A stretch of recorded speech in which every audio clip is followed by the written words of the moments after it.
नाज़रीन, कल जो है 8 फरवरी है, इलेक्शन का दिन है और आज जो है इलेक्शन का जो पोलिंग स्टेशन है उसकी सामान की तहसील जो है वो की जा रही है, लेकिन कुछ इश्यूज़ भी सामने आ रहे हैं। एक ऐसे ही हमारे साथ असिस्टेंट प्रिजाइडिंग ऑफिसर मौजूद हैं हमारे साथ, जिनका ये कहना है कि जो इनके ऊपर के अफसरान हैं वो नहीं आए सामान लेने। क्या इशू है, और ये जो इशू है ये इलेक्शन कमीशन को भी देखना चाहिए, बल्कि इसका नोटिस लेना चाहिए। सबसे पहले तो ये बताइएगा मैडम, क्या इशू है और आप यहाँ पे आई हैं सामान लेने के, आपके जो ऊपर के आला अफसरान है वो क्यों नहीं आए? प्रिजाइडिंग का काम है यहाँ से सामान लेना। मैंने उनको कॉल्स की, कल दोपहर से मैं उनको कॉल्स करी, ना वो कॉल रिसीव करी ना मैसेज का जवाब। क्या नाम है उनके प्रिजाइडिंग ऑफिसर का? अनम जावेद है, मॉडल टाउन ग्रेजुएट कॉलेज की लेक्चरर और प्रिंसिपल हैं। तो आज सुबह मैंने अननोन नंबर से कॉल किया, उन्होंने उठाया तो उन्होंने कहा कि मैं बीमार हूँ, मैं नहीं ड्यूटी कर सकती हूँ। तो मैंने फिर आरओज़ को आके बताया तो उन्होंने कहा कि अब प्रिजाइडिंग की ड्यूटी भी अब आप ही करेंगी।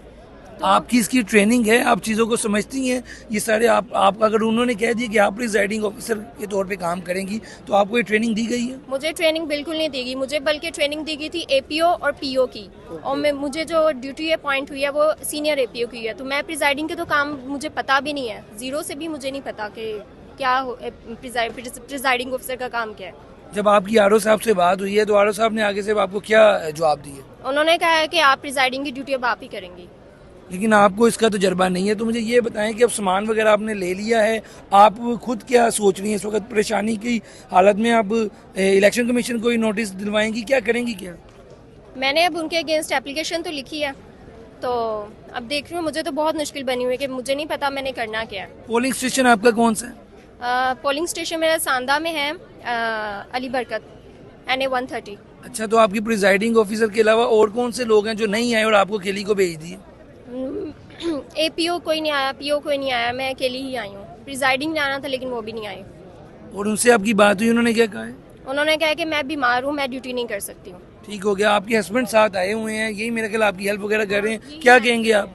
सर ये है कि हमने एप्लीकेशन लिखी है तो उनको बताया हमारे साथ ये मसला पेश आ रहा है, तो उन्होंने आगे से कहा जी हम क्या कर सकते हैं। तो इन्होंने नहीं करना तो करना किन्होंने है। फिर मैंने एप्लीकेशन लिखी है, इन्होंने आगे से लिख दिया है may be forwarded to respected RO तो वो खुद ने लिख के मुझे वापस कर दिया एप्लीकेशन। अब इसकी क्या हैसियत, यहाँ तो रखें, उसके खिलाफ एक्शन लें, ठीक है। नहीं, कल को अगर कोई बड़ा मसला, अगर कल को कोई मसला बन जाता है तो आप लोगों को ट्रेनिंग भी नहीं, आप क्या करेंगे? ऑर्डर में तो वो मैडम का नाम है, लेकिन प्रेजेंटिंग जब ये बन जाएंगी ये तो सिलसिला केस हो सकता है। नहीं, आपने जब कागजों में आपकी असिस्टेंट प्रिजाइडिंग जो है डेजिग्नेशन है जी, कागजों में यही है। और आपको कहा जा रहा है कि अब आप प्रिजाइडिंग ऑफिसर का काम है। जी, वो भी वर्बल कहा जा रहा है।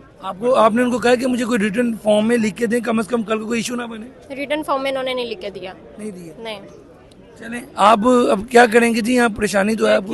अभी तो हम मशवरा करते हैं, सामान लेके जाएंगे यहाँ से? फादर वैसे ही गवर्नमेंट ऑफिसर है, मैं उनसे भी मशवरा करता हूँ क्या सामान को लेके जाएंगे यहाँ से? नहीं, वो अभी हम मशवरा करके देखते हैं क्या करना चाहिए, फिर ही कुछ करते हैं, क्योंकि रिस्की भी बहुत है। ठीक हो गया जी, आप गुफ्तगू सुन रहे थे। यहाँ पर असिस्टेंट प्रिजाइडिंग ऑफिसर मौजूद है, जिनका कहना है कि जो इनके ऊपर के प्रिजाइडिंग ऑफिसर है वो नहीं है सामान लेने, उन्होंने एंड टाइम पे आकर माजरत कर ली है। वो कह रही है कि बीमार है और आरओ साहब कह रहे हैं कि आप प्रिजाइडिंग ऑफिसर हैं, लेकिन इनको उस वक्त लिहाज से ट्रेनिंग जो है नहीं है। तो ये जो मसला है इलेक्शन कमीशन को चाहिए कि नोटिस लें और इस तरह के जो मसाइल हैं उनको जल्द अज जल्द जो है हल करें। आज की वीडियो के साथ मुझे दें इजाज़त, अल्लाह हाफिज़।